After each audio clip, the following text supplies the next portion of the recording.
Hello students and once again welcome to Target Publications Private Limited. मैं हूं आपका mentor professor अनुराग। और जैसे हमने पिछले वीडियो में देखा था chapter wise weightage, types of questions, आज इस वीडियो में हम ये देखने वाले हैं जब आप ये सारे स्ट्रैटेजीज के साथ बोर्ड एग्जामिनेशन हॉल में पहुंच जाओ तब क्या।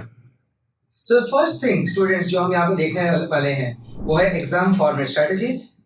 we'll be discussing on time management, we'll be discussing on some presentation tips कि एक बोर्ड एग्जामिनर को आपके पेपर में क्यों दिलचस्पी होनी चाहिए, and last will be if you're practicing what should be the year round practice. So using these tips your preparation, your sincere preparation जो आप साल भर कर रहे हैं उसे एक पॉलिश तो जरूर मिलेगा। तो आइए स्टूडेंट्स देखते हैं। सबसे पहले we'll be talking about the paper structure। जिस पेपर को आप वहां पे फेस करने जा रहे हैं क्यों ना उनसे एक मुलाकात कर लें। तो आप देख सकते हैं आपका पेपर 4 सेक्शंस में डिवाइडेड है, section A, section B, section C and D. अगर आप मार्क्स सिस्टम देख पा रहे हैं तो सेक्शन ए में आपको सारे ही सवाल 1 मार्क के लिए पूछे जाएंगे, जिसमें पहले 10 होंगे एमसीक्यूज और 8 आपके VSA that is very short answers होंगे। बट बच्चों ये काफी नहीं है, आपका प्रिपरेशन इस मोड पे होना चाहिए। जान लीजिए इस पेपर स्ट्रक्चर को। भले आपके 10 एमसीक्यूज हैं, आप सोचेंगे एक सवाल है 4 ऑप्शंस हैं, हम थोड़ा सा वर्कआउट करेंगे, टेक्स्ट बुक पढ़ लेंगे और हो जाएगा। बच्चों बोर्ड का स्ट्रैटेजी कुछ इस तरह होता है कि 10 एमसीक्यूज जो होंगे उसमें से 7 एमसीक्यूज थ्योरी पूछे जाएंगे और 3 एमसीक्यूज होंगे न्यूमेरिकल्स पे। तो यहां पर आप चाहकर भी न्यूमेरिकल्स तो स्किप कर सकते नहीं है। सो प्रैक्टिस न्यूमेरिकल्स जो 1 मार्क के होते हैं ताकि आपके एमसीक्यू के 3 मार्क्स सिक्योर हो जाएं। एंड सिमिलरली अगर आप क्वेश्चन 2 की बात करें जहां पे 8 सवाल हैं, वेरी शॉर्ट आंसर क्वेश्चंस। बच्चे ये 8 क्वेश्चंस कंपलसरी होते हैं, मतलब सेक्शन वो ए में ना ही एमसीक्यूज ना ही 1 मार्क आंसर्स, किसी भी सवाल में कोई ऑप्शन नहीं है। आप सेक्शन ए के कोई भी सवाल को स्किप कर सकते नहीं। और ये जो 8 क्वेश्चंस हैं वेरी शॉर्ट आंसर्स, आप बाइफर्केशन देख सकते हैं। इसमें भी बोर्ड्स में आते हैं 6 थियरी क्वेश्चंस एंड 2 न्यूमेरिकल्स। तो साइड बाय साइड अगर मैं आपको न्यूमेरिकल्स के बारे में बताते जाऊं, एंड वेरी शॉर्ट आंसर में भी होंगे 2 मार्क्स के न्यूमेरिकल्स। मतलब बच्चों यहाँ पे आपको 5 मार्क्स के न्यूमेरिकल्स ही आपके पेपर को बढ़ावा दे सकते हैं। तो looking at this point number 1, हमें न्यूमेरिकल्स स्किप नहीं करना है, एटलीस्ट 1 मार्क के numericals. Coming to section B, बच्चों 12 सवाल पूछे जाएंगे। 12 में से आप बाइफर्केशन देख पाएंगे, there are 7 theory questions and 5 numericals. तो क्या लगता है 12 क्वेश्चन सॉल्व करने हैं? नहीं, आपको 12 में से केवल 8 क्वेश्चन सॉल्व करने हैं। तो स्टूडेंट्स कौन सा करें, कौन से 8 करें हम? Depending on your preparation and some suggestion. आपका प्रिपरेशन अगर ये कहता है सर 8 में से हम 7 थ्योरी क्वेश्चंस अगर लिख लें तो सिर्फ 1 न्यूमेरिकल सॉल्व करना पड़ेगा। But as a board examiner मैं आपको ये सजेस्ट करना चाहूंगा, if you work on your numericals well students, आप 8 में से आप 5 न्यूमेरिकल सॉल्व कर सकते हैं। आपको थ्योरी कम लिखना पड़ेगा, ग्रामेटिकल एरर्स कम होंगे, मार्क्स कटने के चांसेस कम होंगे, क्योंकि न्यूमेरिकल्स में आपको क्वेश्चन पढ़ना है, गिवन जो दिया हुआ है डेटा, टू फाइंड आपको ये परखना है कि आपको क्या फाइंड करना है, उसे रिलेट करता हुआ एक फॉर्मूला होगा and the solution of course. अगर आपका न्यूमेरिकल 2 मार्क का है तो बच्चों ये चीज ध्यान में रख लें कि गिवन टू फाइंड को कोई मार्क्स नहीं होता, बिकॉज वो ऑलरेडी क्वेश्चन में दे रखे हैं।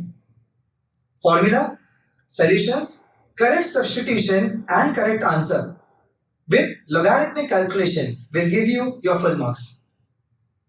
क्या न्यूमेरिकल्स में कोई बड़े सेंटेंसेस होते हैं? क्या ग्रामेटिकल मिस्टेक्स होते हैं? सेंटेंस फॉर्मेशन होता है?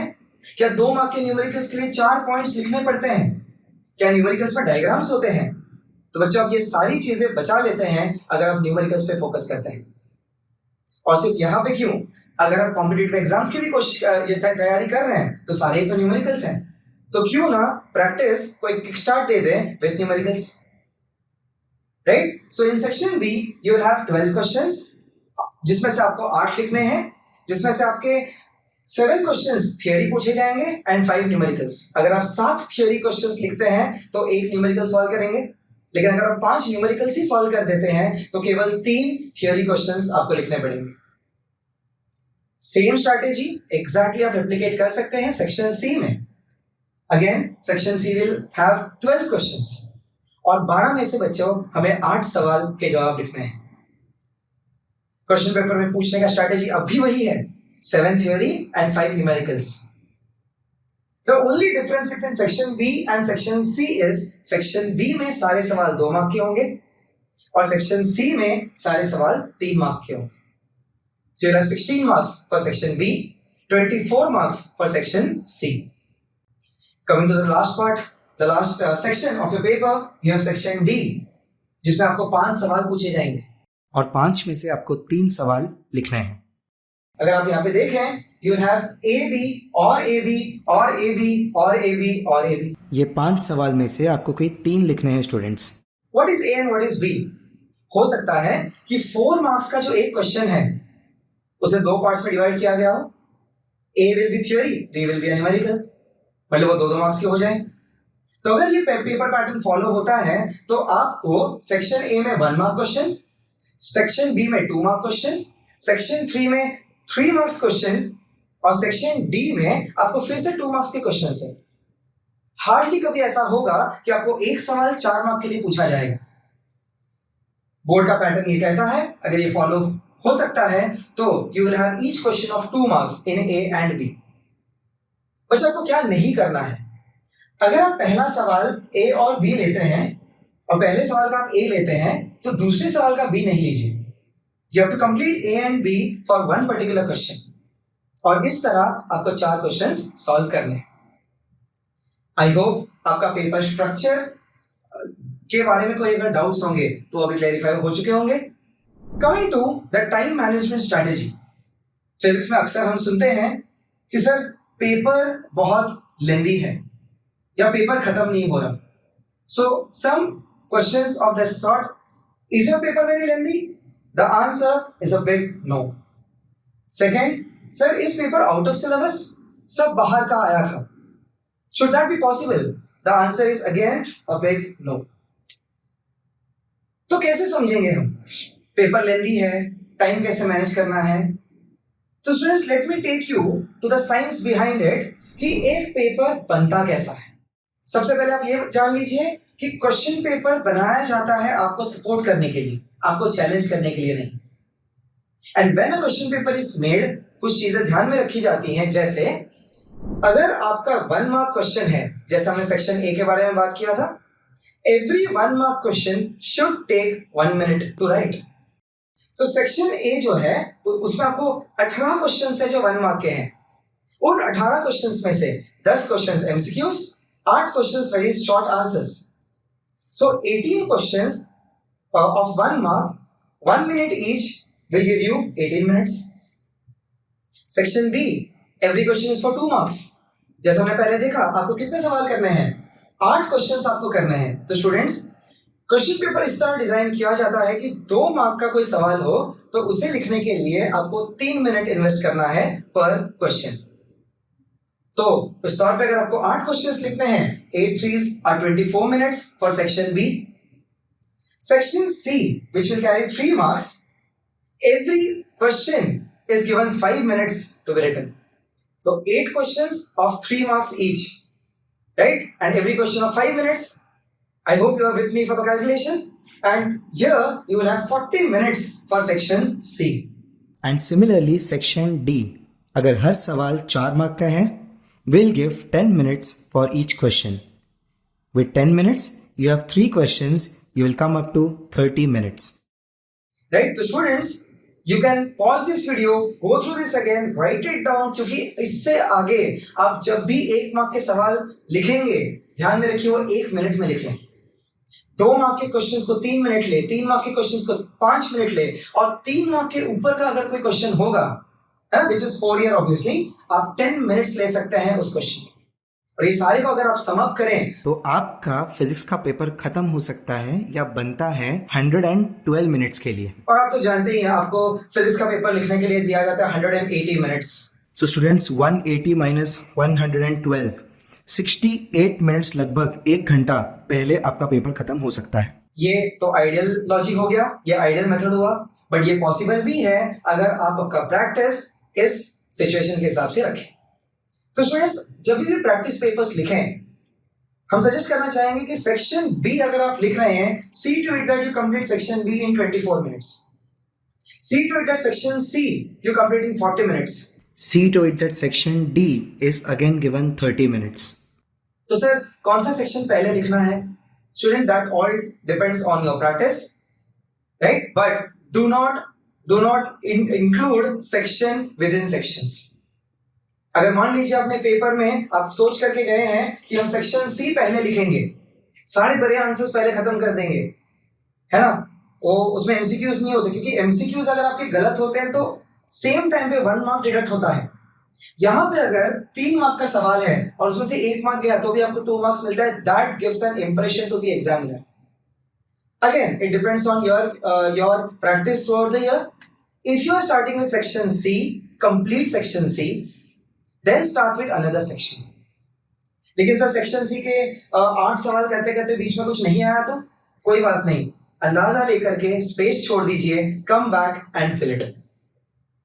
But once you leave section C and go to section D के क्वेश्चंस के बीच में section C, B या A include ना करें, because examiner actually has to flip between question papers and answer papers to find out कि आपने कौन से सवाल का जवाब दिया है, right? So this is one thing जो साइंस मैं कहता हूं आपके पेपर के पीछे, उसके वक्त के पीछे।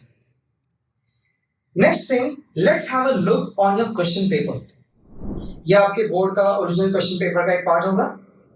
The initial part of the paper, students, आपको कुछ instructions दिए गए हैं। I'm sure ये जो instructions वहां पे लिखे हैं, हमने अभी जो डिस्कस किए हैं आपके सेक्शंस के बारे में, अभी टाइम के बारे में तो नहीं, but use of calculators is not allowed, use of logarithmic tables are allowed, और आपको लॉग टेबल बोर्ड एग्जाम के हॉल में प्रोवाइड किया जाएगा। आपको वही लॉग टेबल यूज करना है और ना कि हम जो नॉर्मली हमारे प्रैक्टिस में XYZ लॉग टेबल्स यूज करते हैं। So you do not have to carry your log tables, you have to carry your hall ticket, your stationery, obviously your school, your college, your mentors, your parents will help you on that. But before you start your physics paper, kindly go through all these instructions. As I told you, question paper is not made to challenge you, it is made to support you.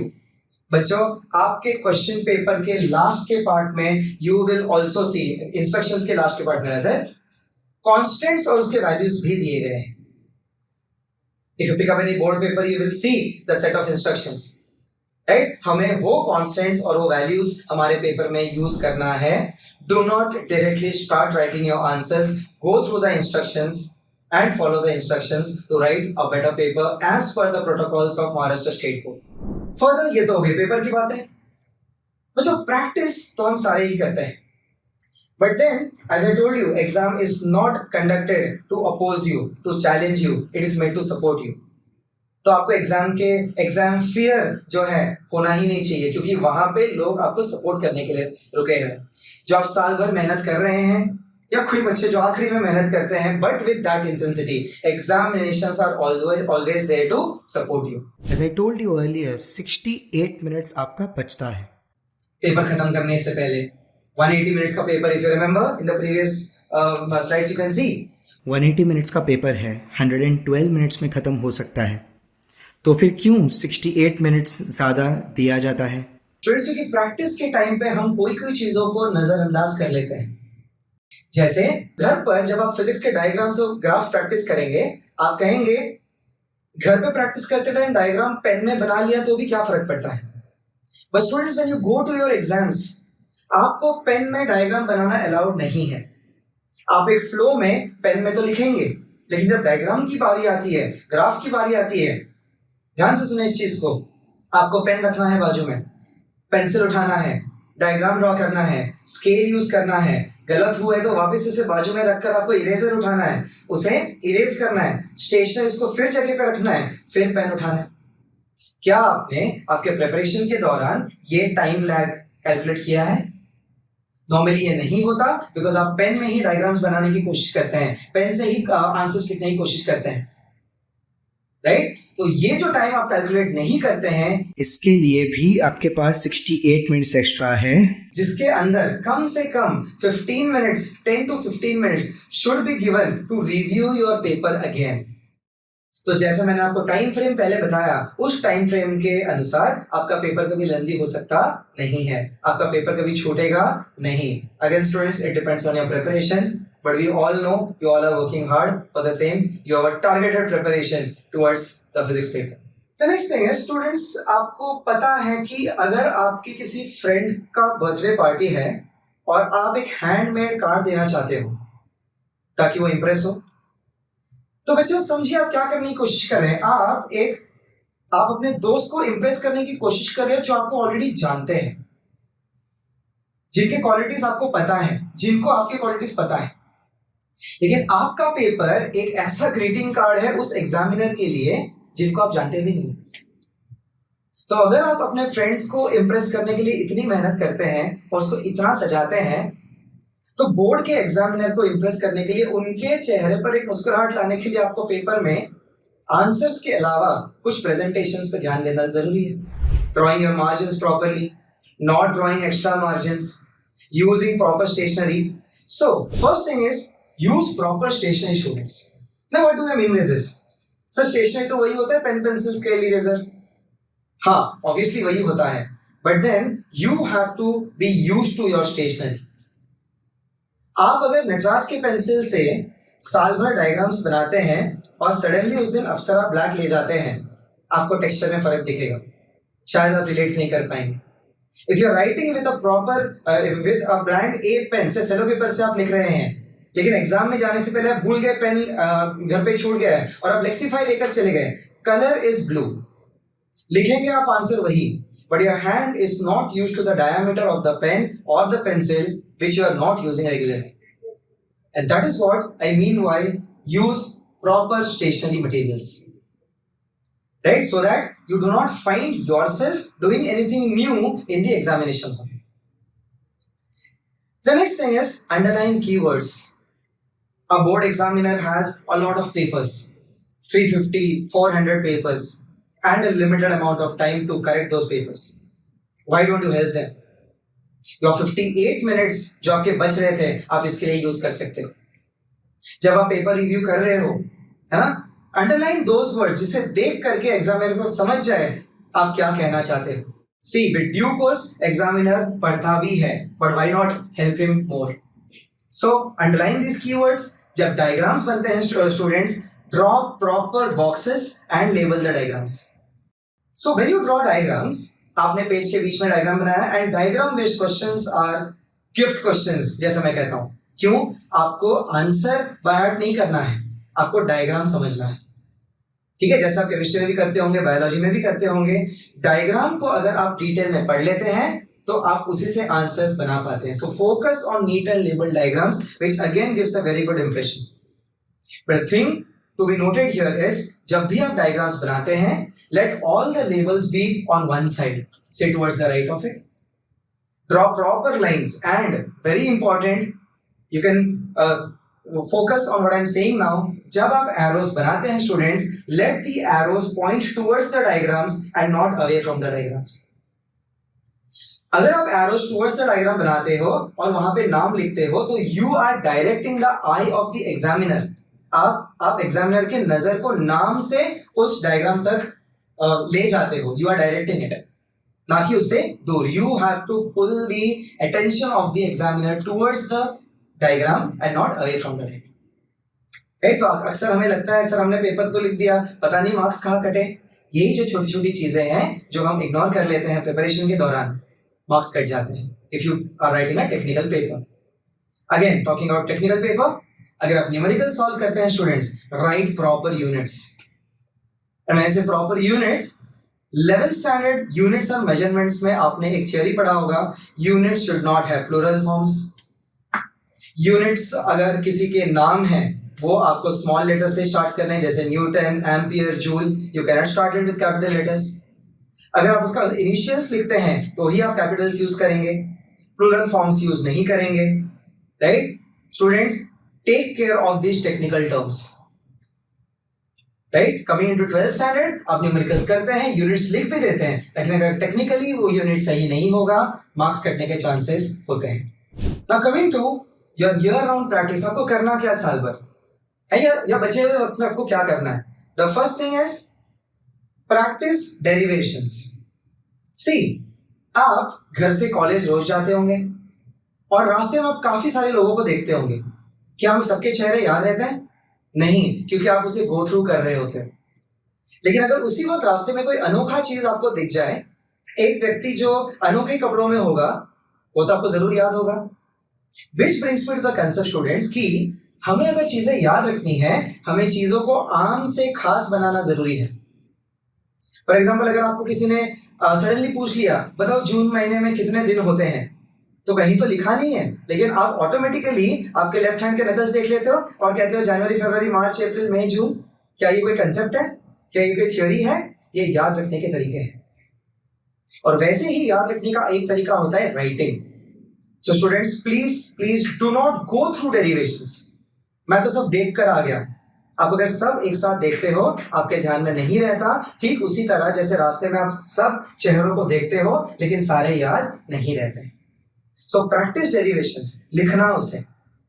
Learn to develop the logic after every step. I am sure your teachers must have helped you a lot in this, but it's about your preparation now for your board exam. The second thing students you can see is focus on diagrams and graphs. जैसे मैं पहले ही बता चुका हूं, answers by heart करने की जरूरत नहीं है। Notes providers help you a lot in getting your focus towards diagrams and graphs. कौन से क्वेश्चन कितने मार्क के, कितने मार्क्स के लिए कितने पॉइंट्स हैं। लेकिन अगर आपके सवाल में डायग्राम्स हैं, ग्राफ्स हैं, उन पे फोकस करें, क्योंकि the answer lies in the diagram itself, the answer lies in the graph itself. The third thing here is solve maximum numericals, जो मैं ऑलरेडी डिस्कस कर चुका हूं आपसे, ताकि आपका language barrier, because not all are from English medium, right? तो हम आपको सपोर्ट कर रहे हैं। You may be from semi English, you may be from Hindi medium, you may be from vernacular, you may be from any medium. Numericals की कोई भाषा नहीं होती। तो you have to practice numericals, know its data, what you have to find, the formula, the solution to it. तो जितना numerical ज्यादा solve करेंगे, उतने ग्रामेटिकल एरर्स कम होंगे, उतने मार्क्स आपके कम कटेंगे स्टूडेंट्स, राइट? वेरी इंपॉर्टेंटली, जब आप न्यूमेरिकल सॉल्व कर रहे हैं, हम देखते हैं काफी स्टूडेंट्स कैलकुलेटर्स, मोबाइल्स लेके डायरेक्ट आंसर ले आते हैं, which is not possible. Board will give you marks if you use log tables. हाँ, काफी सिंपल कैलकुलेशंस होते हैं जो डायरेक्ट हो जाते हैं।